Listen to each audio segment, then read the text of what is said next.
Oi, gente! Olha, hoje fiz um vídeo curto para mostrar para vocês como eu coloco e tiro a unha postiça aqui depois de pronta, tá? Do dedinho de prática. Então eu peguei aqui uma bolinha de acrílico, essa aqui ficou muito pequena, ó, peguei uma bolinha de acrílico, olha de ladinho como é que fica. Eu coloco bem na pontinha desse dedo. E aí é só encaixar a unha postiça, tá? Fica essa bolinha aqui, essa bolinha que você tá vendo marcado é a bolinha de acrílico. Então coloca, segura só um pouquinho, alguns segundos, só para esperar secar um pouquinho, tá?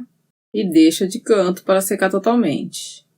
Agora eu tô aqui com outro formato de postiça, e nesse caso aqui é a unha do dedão.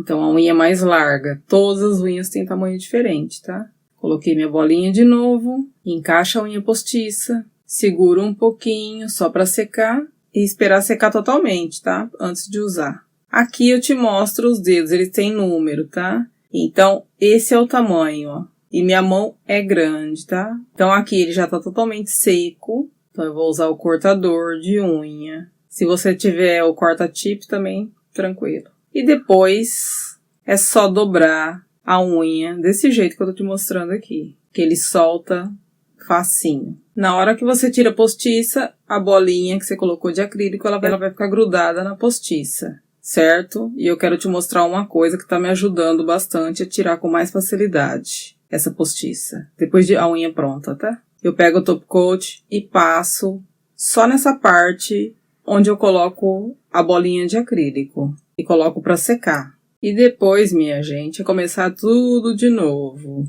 Porque se a gente quer ficar top, precisamos treinar bastante, tá? Se você tá top, treina mais para ficar excelente. Se tiver excelente, treina mais para ficar bafônica. Força na peruca que vocês conseguem, tá? Não quero ver de ninguém desistindo, não. Faz favor, hein? O link dos dedinhos de prática vai estar na descrição para vocês, tá? Comprei no AliExpress. Espero que vocês tenham gostado, gente. Beijo. Tchau!